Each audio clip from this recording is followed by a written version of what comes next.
Good morning, everyone. Tamar, thank you for the wonderful introductions.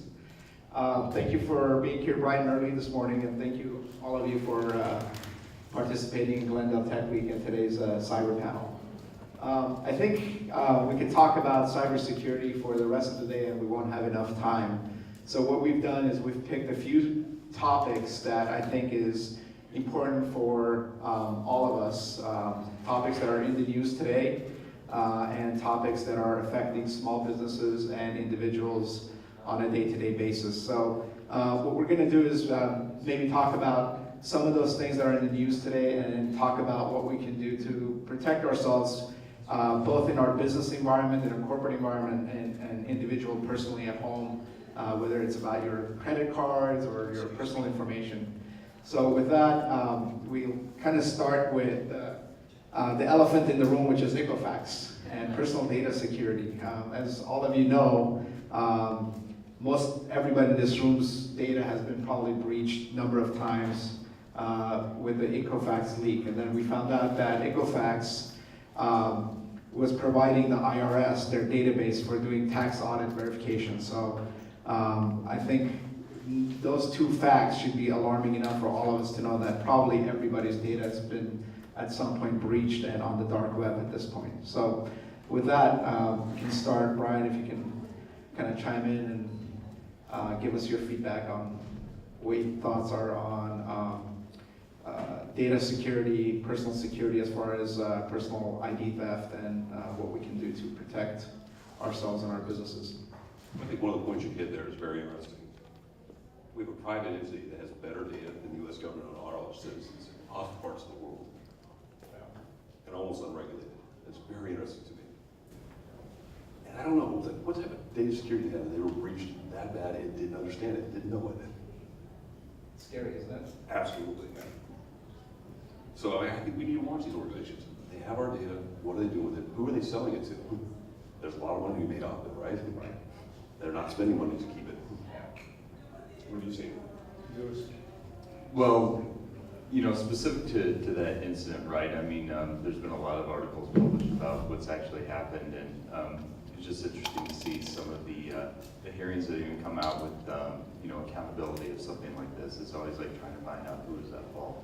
But ultimately, you know, I look at this from two different perspectives. One is, you know, the organization itself and what they should have been doing in a timely manner to ensure that the data they're entrusted to is being protected and being diligent in that. I think that's number one. And on a business side, that comes with communication accountability up to the very top, which would be the board of directors and things like that. We're starting to see that come around a lot in the work that I'm doing with Kroll. But it's still lagging behind. But the second one on the consumer side, specifically about what I see, you know, we could do in here is being as diligent as we can in understanding where information is going out and who is actually accessing that. I know that sounds easy to put up here, but as these different breaches occur and different things happen, there's more and more services and more education out there. I think one of the talks earlier out there said that, you know, all you really need is Google to find out a lot of answers. And it's true even in cybersecurity, right? To be able to just kind of look up and see how can I actually monitor my personal information. And a lot of that just comes from awareness, but a lot of that, what I'm seeing is just specifically making your circle of trust very known and almost kind of building the circles out from how you're trusting individuals. And that can go a long way. Everyone else kind of sees that too. I think the Equifax example is great because it highlights a consumer aspect of cybersecurity and a business aspect. It's a great example. It's a tragic incident, but a great example to show how consumers need to be aware of how their information is out there with different entities and be conscious of that. And this is also a great example of a huge business that allowed itself to be breached by, you know, there's different reports and things are coming out by lack of patching, lack of the IT department doing their day-to-day routine. So this is an example from both angles how we need to be aware. And the analogy that I like to give is that I think in this country and in the world we have a huge lack of understanding with cybersecurity, whereas my grandmother can know that I should get fire insurance if I have a house near brush. You know, anyone can know that basically. My 100-year-old grandmother knows that. The average CEO and executive doesn't know what type of cybersecurity insurance they should have. My 4-year-old cousin might know that he should lock his house before he leaves, but the average executive doesn't understand the intricacies of locking the data from all different angles, cloud solutions, servers, and other entities that might hold the data. So I think this is a good example that it's hopefully a wake-up call to different business communities and individuals in this country. So first, just agreeing with everybody, but pointing out that I'm old enough to have lived through a number of wake-up calls that people continue to sleep through. So don't expect it to be that much different. First, if you're a consumer, freeze your credit. Right now, we don't know who has your social security numbers, all of your financial information, all of your credit card information. They can walk into a car dealership, buy a car in your name, and you're stuck with it. So freeze your credit. There's lots of ways, lots of places on the web you can go to find out how to do that. The state of California is one of them. Second, ultimately, the Equifax breach is a function of totally, and I mean totally, inadequate leadership and management from the top. There's an old saying that a fish begins to smell from the head down, and that's true of Equifax. How do we know that? Well, one piece of it that the former CEO of Equifax tried to throw his own people under the bus in explaining why it happened. Second, the chief security officer reported to the chief information officer, which is a distinct conflict of interest. They have different functions. The chief information officer has got to keep information flowing. The chief security officer has got to see that it flows in a secure way. And it's the executive's responsibility, and I mean that sincerely, it's the executive's responsibility to make sure that a company, particularly the size of Equifax, is protecting our information, not its information, our information. You look at the mission statement of Equifax and of the board, you don't see the word security there. That's the absence of leadership. And then their response to the whole thing just frankly sucked. How do you have the chief financial officer and another, I forget who else, selling stock after the breach is known inside the company, before it's made public, claiming they don't know anything about it, but if they had a decent incident response plan, among the first things you do is notify the chief financial officer. So how does this happen? It's ultimately leadership, and it's ultimately all of us and all of your friends and colleagues and everybody else who's got to, if you remember the movie Network 25 years ago, you stand up, you go to the window, you open it, you stick your head out and you yell, I'm as mad as hell and I'm not going to take this anymore. Because we, the people, have got to do something about it, or it won't be a wake-up call. Stan, thank you for that. And just playing devil's advocate, by the way, my credit has been frozen using Experience Freeze for probably ever since I got married 15 years ago.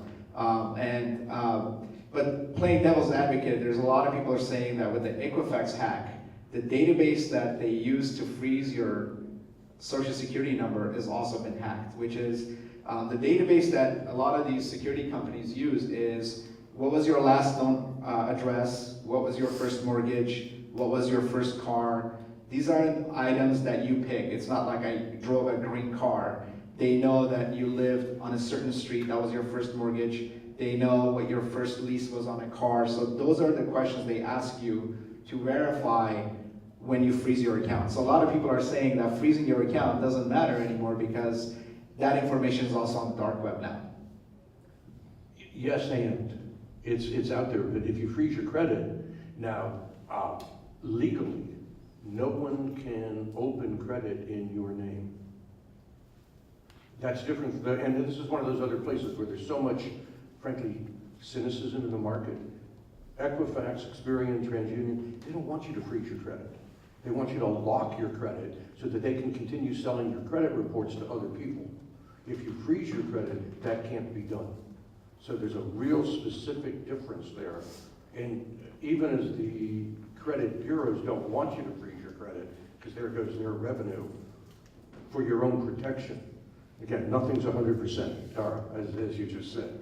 But 90% is better than 0%, even if it's not 100%. And I agree with Stan, but that should, in theory, prevent credit lines from being open. But I also agree with your point, Ara, that people should, be very upset about this. And this should bring to light, the fact that our very vital information is stored with 3 companies that we've never signed up to do business with. And it is a shame. There is databases that contain my information and your information, even if you've frozen it for 15 years. It's very frustrating. So hopefully that's part of the political process that we wake up to this as a society.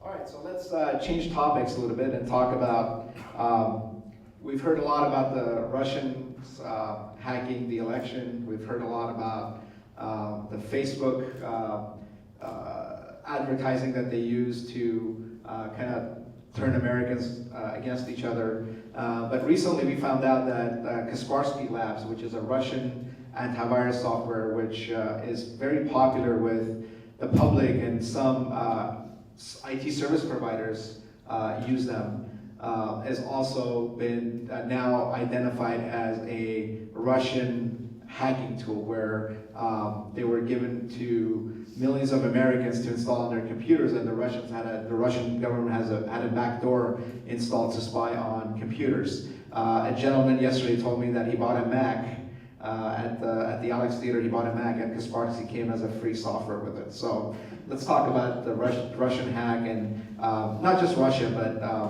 world, other countries that are bad actors as far as security and what we can do to protect ourselves when it comes to that. Yeah, so I think we're still waiting for a lot of the facts to come out on that. Not that I heard anything wrong. Right. But that's going to be very interesting as this kind of unfolds. But the root of it is you got to be able to trust the people you're working with, the software you're buying. You have to be able to trust the people they're working with. And clearly you can't here. Yeah. And clearly it's been known about for some time and not brought to the public. I mean, that's inconceivable to me. Again, we have data going out across the world that you're not in charge of. What do you do? I mean, how do you secure things like this? I don't know what's going by now. Well, I think on that point, it kind of sheds light on, obviously, the bigger issue is who's actually setting, for lack of a better term, standards on how, software and things like that should actually be developed, should have quality assurance, and should be deployed. For example, how many, everyone in this room probably says, like, for example, antivirus is just like a check mark, right? That's a check mark on the thing you should have on your computer. You don't have antivirus, or you have antivirus, you have, Microsoft Office, just all these things just kind of go through the checkbox. But for that piece of software to even get on there, what was the element of diligence from either the manufacturer of your computer, for example, Apple, or whoever else is saying, hey, this is something that we're choosing to put on the computers that we're shipping out, or as a company saying, this is the piece of software that we're choosing to actually deploy. And, the scenario we're talking about with Kaspersky, that's, it's very unique and it can get it's very intertwined. But there's a level of diligence and due care that has to go into these selection processes. And I think that's something that we're going to start to see evolving, is really the more in-depth analysis of these pieces of software that have essentially unfettered access to our computers, right? Antivirus, in order to stop what it's supposed to do, actually has to operate as the most high-level administrator on a computer. So if we're granting that sort of access, even if we're kind of unconscious about what it's really doing, somewhere along that supply chain line or somewhere along the line, there has to be that level of assurance that this is doing what exactly it says it's doing. I think from the standpoint of a consumer or a business executive or a nonprofit executive, the big lesson here, I'm gonna continue on your point because it's a very valid point, is you really can't just have a check mark saying, oh, we have a backup system, cool. We have an antivirus, cool. Do we have a server, cool. Are we doing patch management? Yes. The answer to patch management is not necessarily only yes.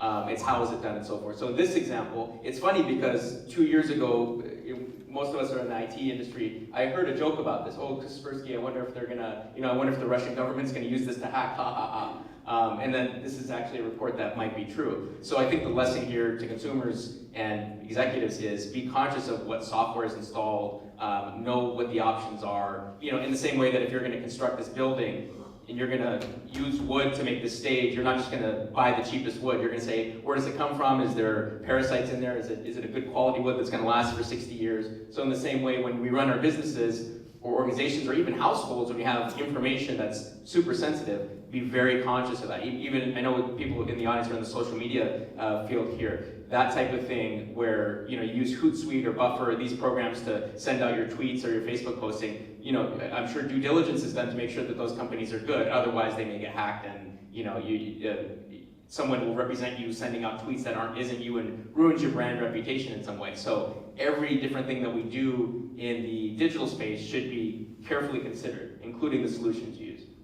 Yeah, and I totally agree with everything that's said, but I'm going to add another piece to it, which is it's very, very, very hard, like next to impossible, to take a piece of software and really deeply analyze what it is doing. If the software is built to hide what it's doing carefully, and nation states, our own included, are very good at doing that, it's a deep challenge. We face it as a nation, as our manufacturing companies, particularly those in the aerospace industry, have to buy subcomponents that they then build out into the components that go into airplanes and ships and missiles and things like that. The whole issue of counterfeit parts that might, in fact, be there for sabotage or to give the enemy ears to listen, any of those things, very difficult to defend against. From my perspective, what we all have to do as citizens is become aware of that, sensitized to that, know of our own systems that there is no security, because there really isn't. There are levels of security. You can harden things, but you can no more get a secure computer or a secure network than we could make this building immune from earthquakes. We could make them immune from 5.0 earthquakes, but not 9.0 earthquakes. Where's the right balance? And we have to all be thinking about these things, learning about them, and ultimately influencing the manufacturers all the way up to our government into helping all of us navigate through this new normal that we're going through. Yeah, I think the new normal is false sense of security, right? We install an antivirus. We think it's doing something. Not only does it protect us from zero-day viruses, but now we know it might spy on us too. All right, so with that, we're gonna kind of change topics again and talk about my favorite topic, which is ransomware. Ransomware is probably the #1 threat to small businesses today. Last year in 2016, cost businesses about $1 billion. It was projected to cost businesses about $2 billion this year, but it looks like it's going to be more closer to $5 billion. It's something that is changing and evolving day by day. At first, they would come out and encrypt your files. Now they've gotten smarter, and the first thing it looks for is encrypts your backup files and then goes after your files. So even if you have a backup on the network, it looks for those files and encrypts those files. And in the last year, ransomware as a service has become something interesting as well, where a disgruntled employee or a competitor can target your company and install ransomware internally and get paid with bitcoins on a portion or half or whatever it is of the profits they make off of businesses. And that's the other challenge of ransomware is bitcoins. You can't simply just transfer money to pay to get your files back. You have to go through this long process of bitcoins, which is today, what, $5,000 US dollars for one bitcoin? Yeah. 5,300. So there's a lot of challenges with ransomware. And one of the biggest challenges is, I hear it all the time, the FBI, the police departments tell businesses, do not pay for the ransom. Well, the challenge is if you're a small business and your data is not backed up correctly, or your backups have also become encrypted, you have no choice. You have to pay the ransom or you're out of business. And we see that with a lot of businesses, that they go out of business because they either don't have the money to pay the ransom or they don't have the means of recovering their files. So let's talk about ransomware and what you guys are seeing with your clients and in the environments that you guys work with. Yes, I remember growing up, hacking was a hobby, not a moneymaker. And money laundering was illegal. But now, like you said, with cryptocurrencies, I can develop ransomware and I can monetize hacking. It's a great business. I don't even have to work anymore. And you can actually buy a ransomware kit for $100 now on the dark web, right? It's cheap. So you need to have your protections. And the way these are working is they're right through all your security systems. They're doing known good things on your network and they're just exploiting it. You have to allow people to access your file server. You don't have to allow them to do it in a way you don't want. We have to take security up to a different level. We have to look at the behaviors on the network, and we have to analyze the traffic going back and forth between the user and our data sources. And we need new technology. There's new systems out there that do this, and we need to complete and usually multiple forms of data protection.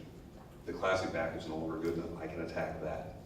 So at the minimum, I need to hide that from the network. I need to isolate it so I can protect it.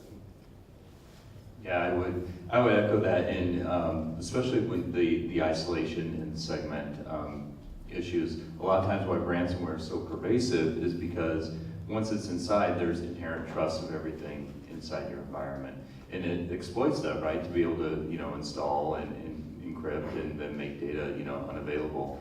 Just one of the things that we're seeing is I'm probably answering at least 1 to 2 ransomware incidents a week now.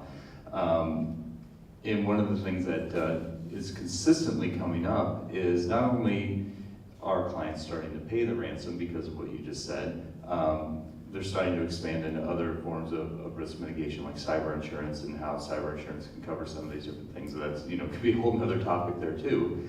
But it's the leave behinds now that we're starting to see from what different ransomware is doing. For example, one of the cases I'm working on was encrypting a whole company's file systems within the organization, cleaned up. But we also then found after it left, installed a Bitcoin mining piece of software. So if anyone's familiar with that, Bitcoin is mined, just their computing power. So what they're doing now is not only you can clean the ransom out, but then it's leaving, or the ransomware out, but then it's leaving behind another piece of software that can continually make money by just buying Bitcoins on that system. So those are the types of thought process that our adversaries are going through and they're doing, and they're continually capitalizing on the market here. So it's just kind of it's thinking we're not ever going to maybe think ahead of them, and it's always kind of a game of catch up. But it's thinking this creative process, right? And that's one of the things that we're challenged with is how to get creative in this industry, to put on that mindset, to be able to kind of be a little bit more proactive in this. Okay, we solved one problem, but there's always something behind us. How quickly can we identify what those future problems are going to be? Yeah, I would agree. I think it comes down to first security.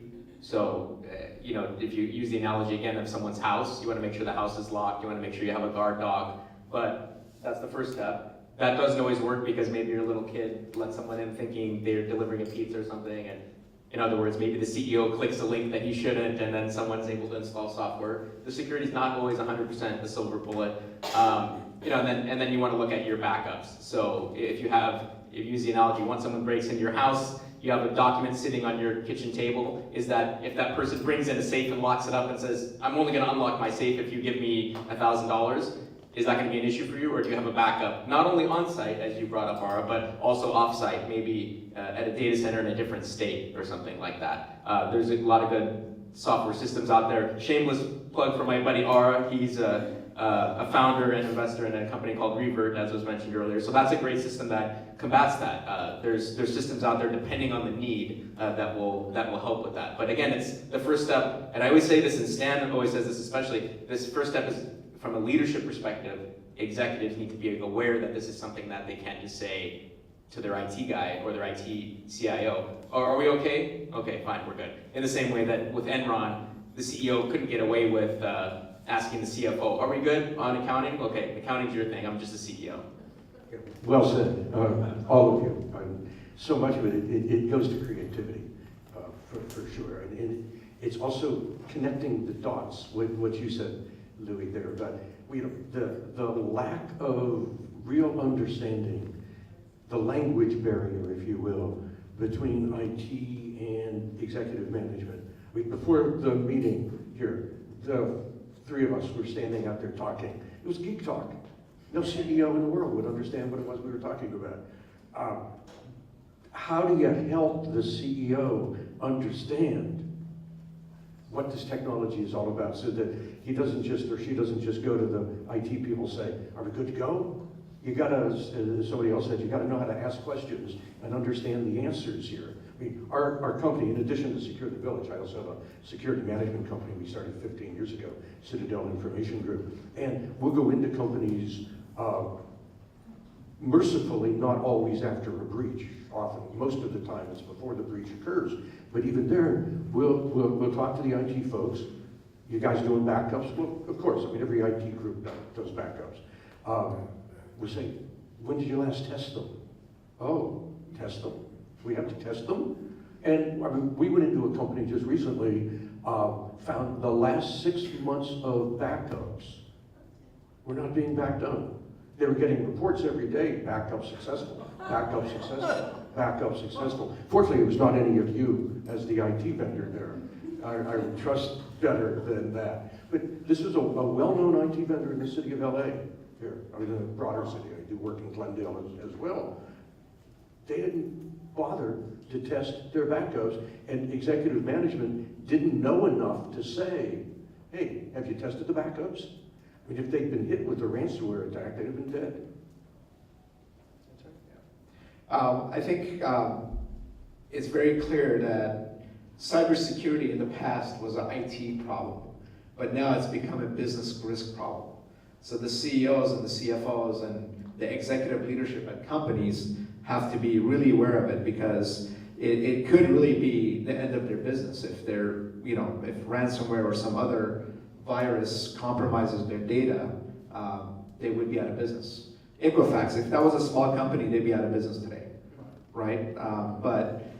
So it is a business risk problem, and the CEOs and CFOs and the executive VPs in the companies have to realize that it's no longer just the IT director's problem or the IT guy's problem or the IT outsourced company's problem. It is their problem. So it comes with, I think, training of staff is important.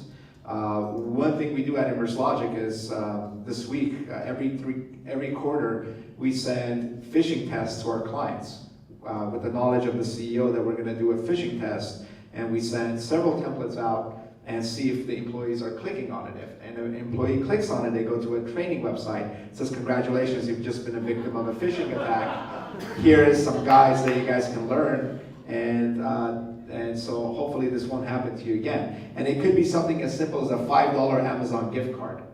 Here's your $5 Amazon gift card, click here, and they'll click on it. And, or you may have been a victim of the Equifax, click here to see. Right, That could exactly.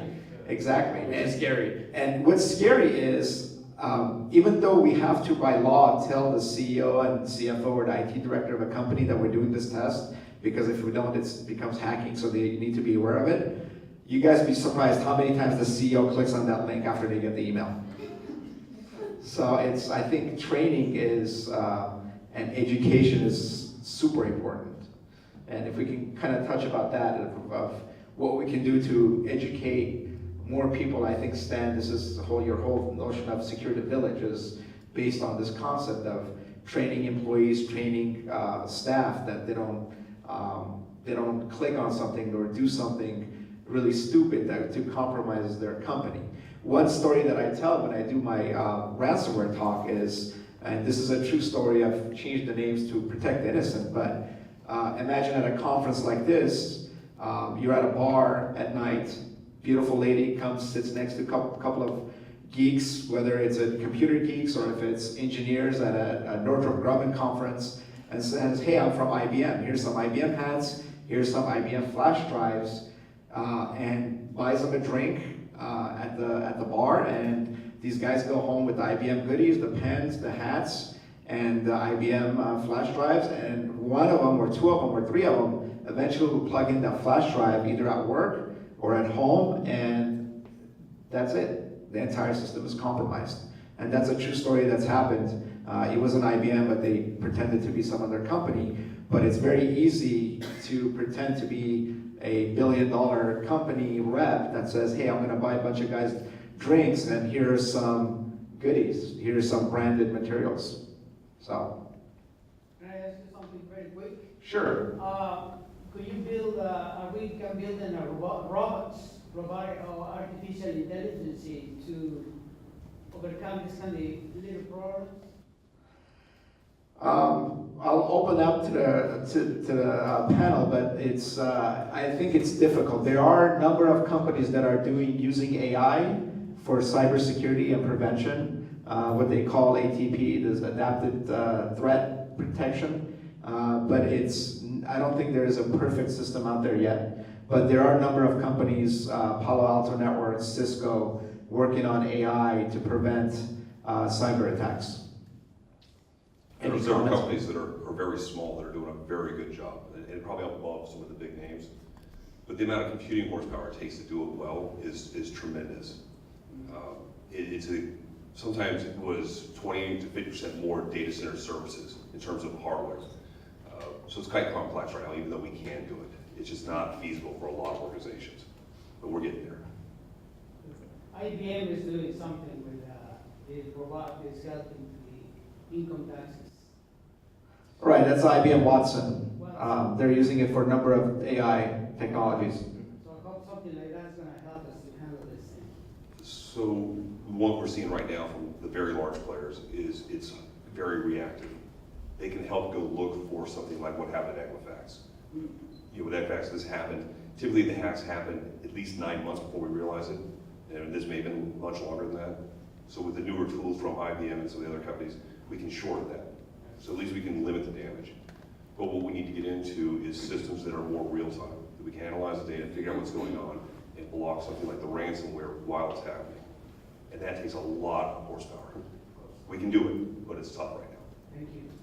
Right, and I think just to add to that point, I think there's definitely adaptive technology that's helping us identify, but the key attribute in a lot of these incidents, right, and there are always exceptions, it always takes some sort of level of interaction on a human's part for these to eventually kick off, right? Whether that's clicking on that email, plugging in the USB drive, or even going to a malicious website. It's taking advantage of the human element of that. And actually October right now is Cybersecurity Awareness Month, and those of you that may work in various organizations may have awareness campaigns going on about that. But the point around just awareness in general and bringing it back to the user, right, is a lot of people in organizations don't really understand the impact that a data breach means to them as an individual employee within that organization, right? They see all the fire trucks and everything going around after an incident of, the IT staff, legal, HR, whoever involved doing their thing. But me as the individual employee, it's like, what is the true impact that I have in the organization by my actions? And I think that's kind of the next level in awareness that I'm starting to see get up is me as an individual, here's the dominoes that can fall based off of my actions that I take within an organization and being aware of that. And I think as that starts to get more ingrained into the way that we're approaching training, and I love the simulated phishing. I think that's just a great one because it immediately gives that employee direct feedback on their action, what they're doing, as opposed to sitting through some slide deck or presentation and things like that. So I really kind of see that's an adaptive way we're looking to it. And then just on the detection side, right, I think the more intelligence we're gathering because of computing, I think is going to help us too. But it's really coming down to that individual at the end that's sitting on the other side of that screen. Yeah, totally. It's ultimately goes to the user. It's the artificial intelligence that we're getting, machine learning, the sharing of information among computing security companies, Cisco, Palo Alto, Fortinet, Symantec. There's a whole alliance now of them that are sharing threat information. The government's helping in that.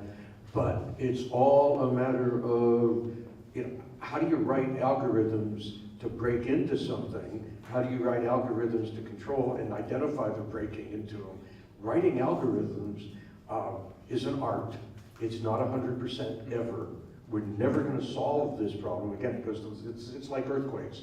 Just like we're not going to solve the earthquake problem. It's always going to be people. It's always going to be vulnerabilities. They're always going to be in the system. They're always going to be threat agents, threat actors who want the information we have or who want to destroy our computers for their own financial gain, competitors or ransomware folks around the world, all of that. So ultimately, it rolls back up to the leadership at the very top who's got to say, this is important to us, this security stuff. I mean, ultimately, what we have to do, all of us, is challenge the leaders to be leaders here. And to say, we're gonna do what it takes, cost effectively, to manage security. In that case, you're talking about leaders, but they are humans. They make mistakes. Say it like again. everybody else. You say humans make mistakes like everyone else. Leaders, our leaders are humans, or it's not. Well, I think the difference here, to Stan's point, is that a leader that's not even engaged in thinking about this is going to be far worse than a leader who's engaged, maybe making mistakes, but who's heavily engaged just as much as they are the physical security of their building or paying their taxes properly for, So it's waking up at a minimum, and then you may make mistakes, but it's going to be a heck of a lot better than not even being conscious. Well, and the leader has the responsibility to assign resources to decide who sits at the executive table. And when resources to security are assigned through the chief information officer, and the chief security officer does not have a seat at the table, you're gonna get a very different outcome than if the CSO, CISO has his or her own budget and has that seat at the table independent of the chief information officer. That's part of what Secure the Village is all about. How do we help management, executive management, understand the role they play, and then correspondingly, what tools can we give the people who report to the chief executive so that they can better manage security. We've got a conference coming up, Louis and I, Secure the Village next Thursday down at downtown through UCLA Extension, where we're having a panel on this exact discussion, leadership, a panel on a new code of basic IT security management practices that Louis and I have worked diligently on, and then a resource kit as well that's available online to businesses, to nonprofits, so that they know what to do. It's important to train the individual, don't click this link. It's also vital to train the organization, to educate the organization. Here's what we can do together. Here's what we must do together. And that's what Secure the Village is about. So Stan and I have flyers, October 19th, another shameless plug. It's a nonprofit, a 501c3. It's all about educating the public. So come to us for flyers on that. Thank you. Question about text. If somebody texts you and it's not a total anonymous text, you sort of know the person, what damage can they do if your phone is not totally secure? Have you heard of that? And what can you do to secure your phone? You mean if someone texts you and says, take a look at these photos of you and, And it might be somebody that you sort of know. And how can you take precautions? Because what damage can they do once you sort of agree to open their text? So the easy answer to that is because there's so many changes and because there's so many unknowns, if someone, even my wife, if she sent me a text that says, hey, click this link of photos of us at this event, I would be cautious of that because I don't think it happens day to day for most of us. Most people would give someone a call or say, hey, check out the Facebook page, So something like that's, I would say 9 times out of 10 suspicious, and I would always call that person to follow up on that answer. What can happen is, you might get a link, oh, click this application that is a photo album viewer, but in reality it's some type of ransomware or malicious software. So I would just never do it. I'd always call the person personally. I have a 2-part question. So first, a lot of these apps, right? Venmo, Mint, like financial things where you're connecting your bank account to these apps. So, what do you guys think of apps like that? And what's the security measure people like us we need to take? Because that's for small businesses. Venmo, it's just so easy. PayPal, to make payments like that. And also with apps, you get, once you download it, you get the alert that says basically giving away all your rights. And some are different than others, some are very generic. What are things to look forward to before we approve and give out all of our rights on these apps?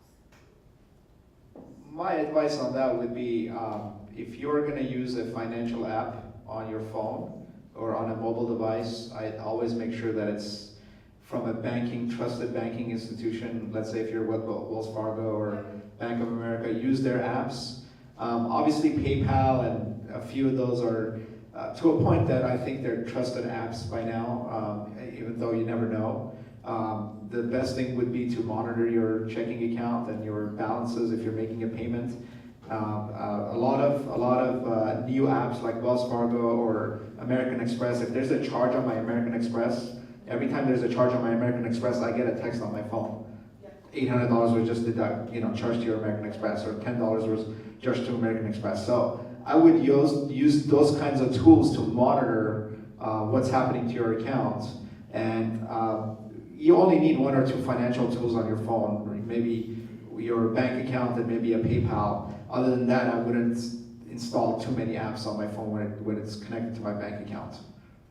I just have a follow-up to that.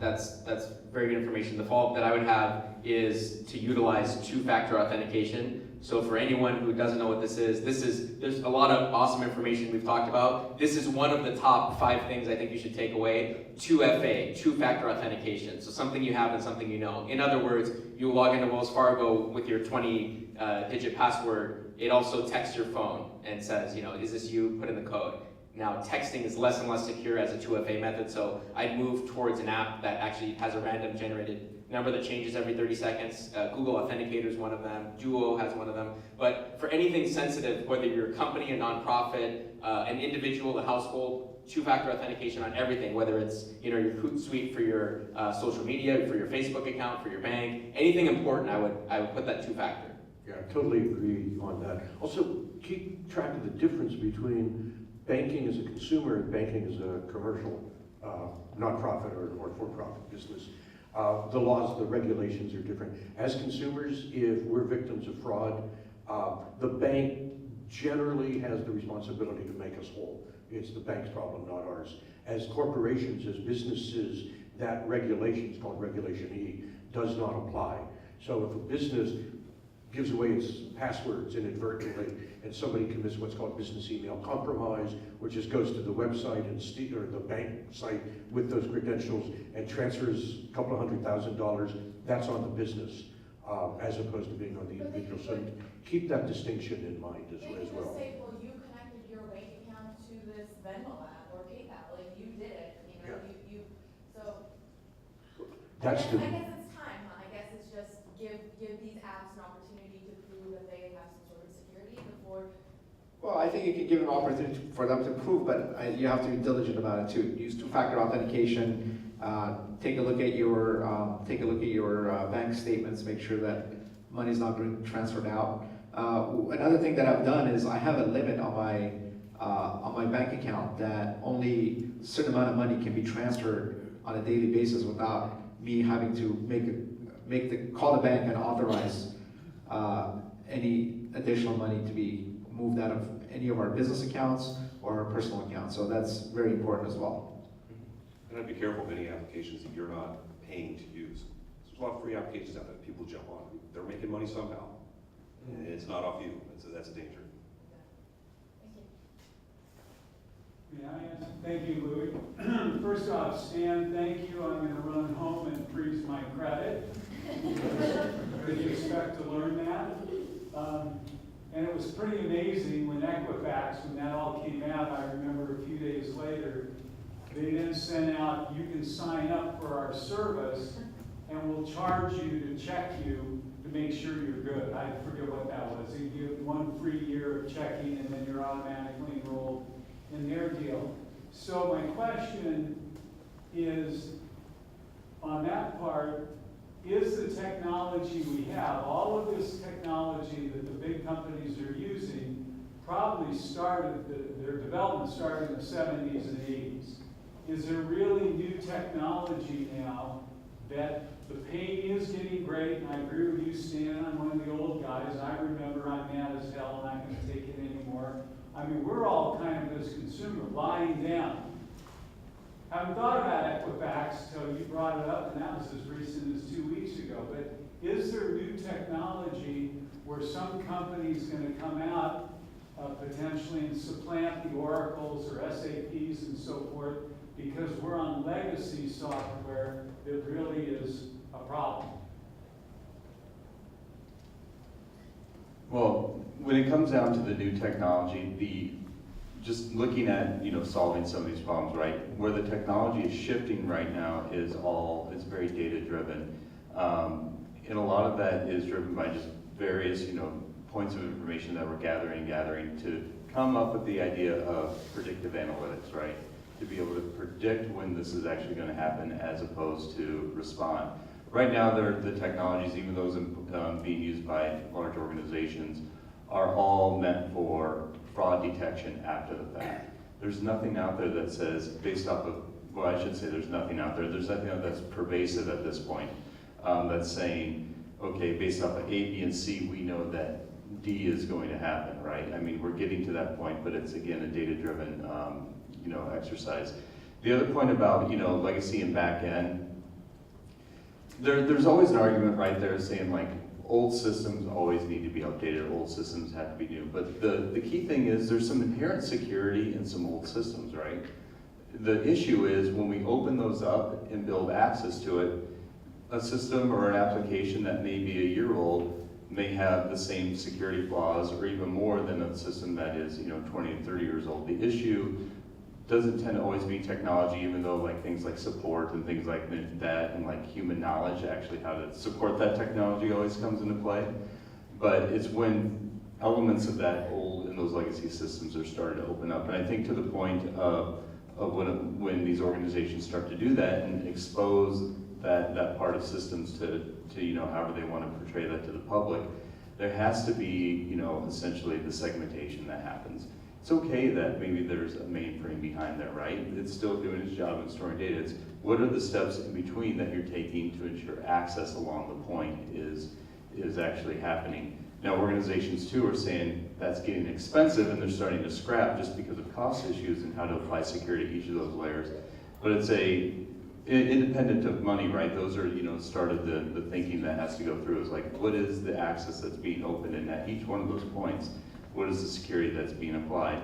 And I think organizations have to be honest with themselves too. It's like, can they actually effectively apply security at each of those points, coming in, or do they need to actually, maybe rethink how they're doing that? And I think that's where you're starting to see even some of these different startups come up that are just kind of replacing that whole aspect of things as opposed to, getting access to the monolithic back end in some of these other organizations.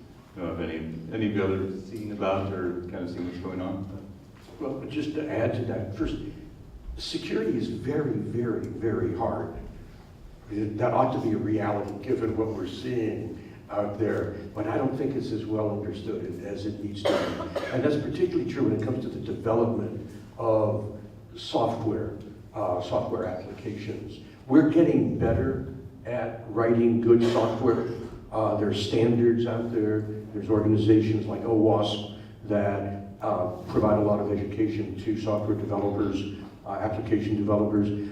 But there's also a whole industry that doesn't have a clue about what that looks like. We'll go in and we'll do a security evaluation of a website, for example, and we'll find holes big enough to drive Mack trucks through. Because it's that the developers, again, it's the CIO kind of mentality. We got to get this thing working, as opposed to bringing into play the security aspects of it, making sure that you've got security requirements that are well designed and you know what they are, and making sure that those requirements reflect all the way down to the code, and doing good testing and using best practices. There's a whole industry that needs to be trained here that has not yet happened. One thing that we see a lot with updating legacy software, especially when it comes to manufacturing, a lot of manufacturing clients have old legacy software that runs a certain machine or a certain process, and it's still on Windows XP or on Windows 95 even. And if you go patch that Windows or upgrade that Windows machine, their CNC machine or their manufacturing machine software will not function anymore. So it basically comes down to mitigating risks. If you know you have a system that you can't patch or upgrade, unplug it from the network or only give it limited access to the internet only when you need to. But when it comes to business and manufacturing, it's a lot easier at home because you can always upgrade.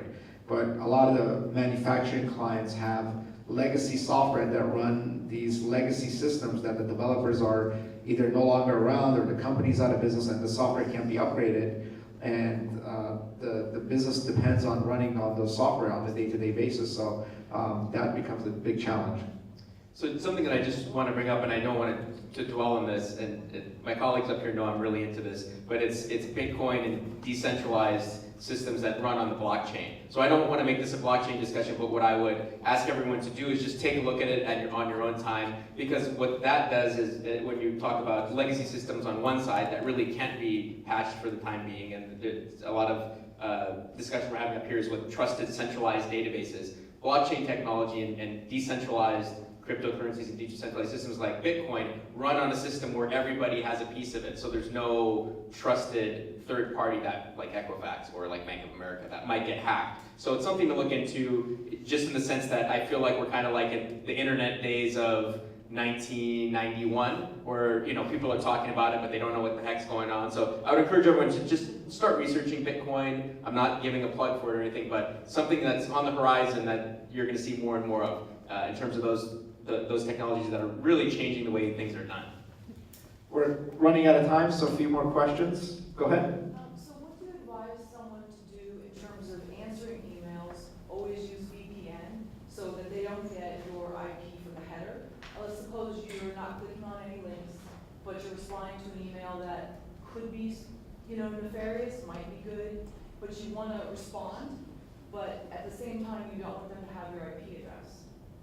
And is the only way to protect that through using VPN, your IP address? They don't use your header, they just- Using a VPN will not protect your IP address. it won't. The machine that is coming from it still will show your IP address. So that's not, I think, as far as when it comes to email, and please jump in, if it's not an email you're trusting and you're not expecting, just delete it and move on. But people get, you get inquiries all the time. Sometimes someone just seems a little off in their email, but maybe they're a legit customer. But in responding to them, then now wouldn't they have access sort of to your network in some sense? If they No, not really. Not unless you're clicking a link or installing something. Just responding to an email will not. If they're emailing you, they already have your email address, so there's no I'm danger curious there. what Brian's take is on that, because you're way more technical than I am, Brian, but it kind of brings up the question, at what point is it, like, where's the line in the sand that at what point you shouldn't cross so that you're making yourself vulnerable? Is it opening it? Is it clicking links? It's the link. We can embed links in video, in photos. We can get it, executed in different ways, but I have to execute an action on the computer. Reading text will never harm the computer. But what you asked about in terms of the IP address, that comes from an older hack where people were trying to understand what a large network looked like.